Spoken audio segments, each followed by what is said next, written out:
శాఖ మంత్రి గారు ఆంధ్రప్రదేశ్ ధార్మిక మరియు హిందూ మత సంస్థ మరియు ఎండోమెంట్ సవరణ బిల్లు 2024ను ప్రవేశపెట్టేందుకు అనుమతి కోరుతారు. I request to move for leave to introduce the Andhra Pradesh Charitable and Hindu Religious Institution and Endowments Amendment Bill 2024. Sir. మంత్రి గారి ప్రతిపాదన సభా సమక్షంలో ఉంది. ఇప్పుడు విషయం ఏంటంటే ఆంధ్రప్రదేశ్ ధార్మిక మరియు హిందూ మత సంస్థలు మరియు ఎండోమెంట్ సవరణ బిల్లు 2024ను ప్రవేశపెట్టడం.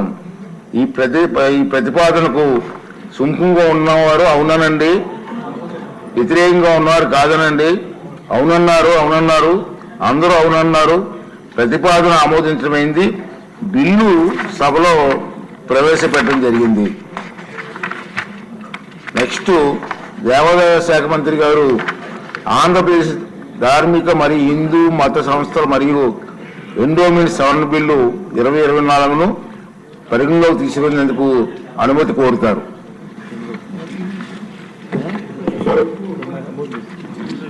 అధ్యక్ష, ఆంధ్రప్రదేశ్ హిందూ ధార్మిక మత సంస్థలు మరియు ఎండోమెంట్ చట్టం 1987 సెక్షన్ 15కు సవరణ ప్రతిపాదించిన ప్రస్తుత రిజర్వేషన్లకు ఎటువంటి ఇబ్బందులు ఉండవు అధ్యక్ష. 2 సభ్యుల్ని చేర్చడానికి సంబంధించిన ప్రతిపాదన అధ్యక్ష. ఇది ఈ 2 సభ్యుల్లో ఒక సభ్యులు బ్రాహ్మణులకు, మరొక సభ్యుడిది నాయీ బ్రాహ్మణులకి కేటాయించాలని చెప్పి ఈ ప్రతిపాదన తీసుకురావడం జరిగింది అధ్యక్ష. ఈ నాయీ బ్రాహ్మణులకు సంబంధించినటువంటిది గత చట్టంలోనే నాయీ బ్రాహ్మణులకి ఒక సభ్యత్వాన్ని ఇవ్వడం జరిగింది అధ్యక్ష. కానీ ఆనాడు చట్టంలో సభ్యుల్ని పెంచకుండా ఉన్నటువంటి సభ్యుల్లోనే ఒక నాయీ బ్రాహ్మణ్కి ఇస్తున్నామని ఆ ప్రభుత్వం తీసుకున్న నిర్ణయం అధ్యక్ష.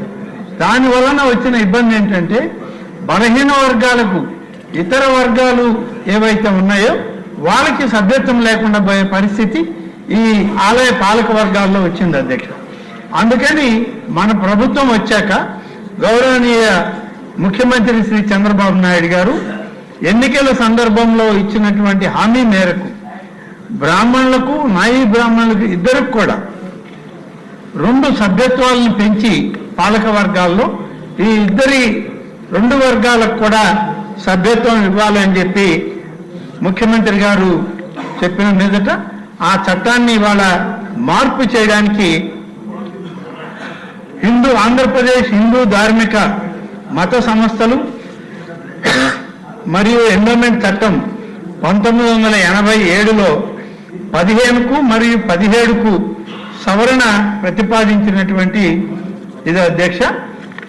దీనిలో సభ్యత్వాలు కూడా అధ్యక్ష తమ ముందు పెడుతున్నాం.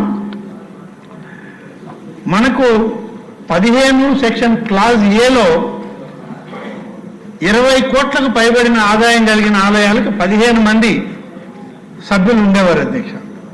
అలాగే 5 నుంచి 20 కోట్ల ఆదాయం కలిగినటువంటి ఆలయాలకి 11 మంది సభ్యులు ఉండేవాళ్ళు అధ్యక్ష. 1 నుంచి 5 కోట్లు ఆదాయం కలిగినటువంటి ఆలయాలకి 9 మంది ఉండేవాళ్ళు అధ్యక్ష. ఏపీ ధార్మిక పరిషత్ ఈ విధంగా ఏర్పాటు అవుతుంది. 20 లక్షల నుంచి 1 కోటి వరకు ధార్మిక పరిషత్ అపాయింట్ చేస్తారు అధ్యక్ష. అలాగే 2 లక్షల నుంచి 25 లక్షల వరకు ఉంటే 7 సభ్యులు గల బోర్డు ట్రస్టీల్ని కమిషనర్ గారు అపాయింట్ చేసేటువంటిది ఉంది అధ్యక్ష.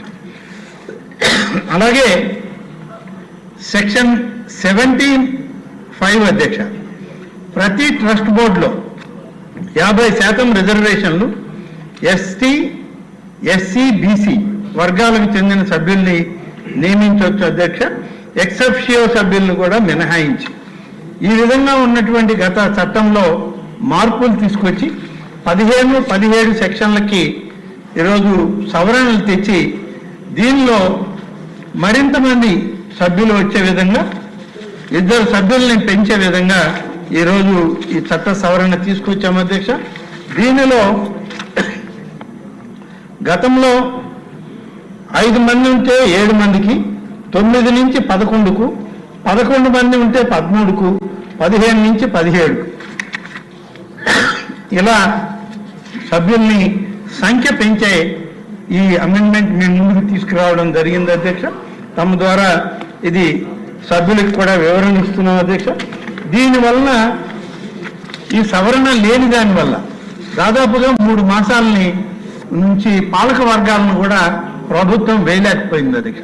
ఈ సవరణ అవసరం కాబట్టి ఇవాళ చట్టంలో ఈ సవరణ తీసుకురావడానికి సభ ద్వారా సభ ముందు పెట్టడం జరిగింది అధ్యక్ష. సభ సభ్యుల యొక్క ఆమోదాన్ని తమ ద్వారా కోరుతూ ఉన్నాను అధ్యక్ష. మంత్రి గారు చాలా వివరంగా ఎక్స్ప్లెయిన్ చేశారు. అయినా ఈశ్వరరావు గారు వచ్చేలా అధ్యక్ష, గత ఓన్లీ 1%. సార్ గత ప్రభుత్వం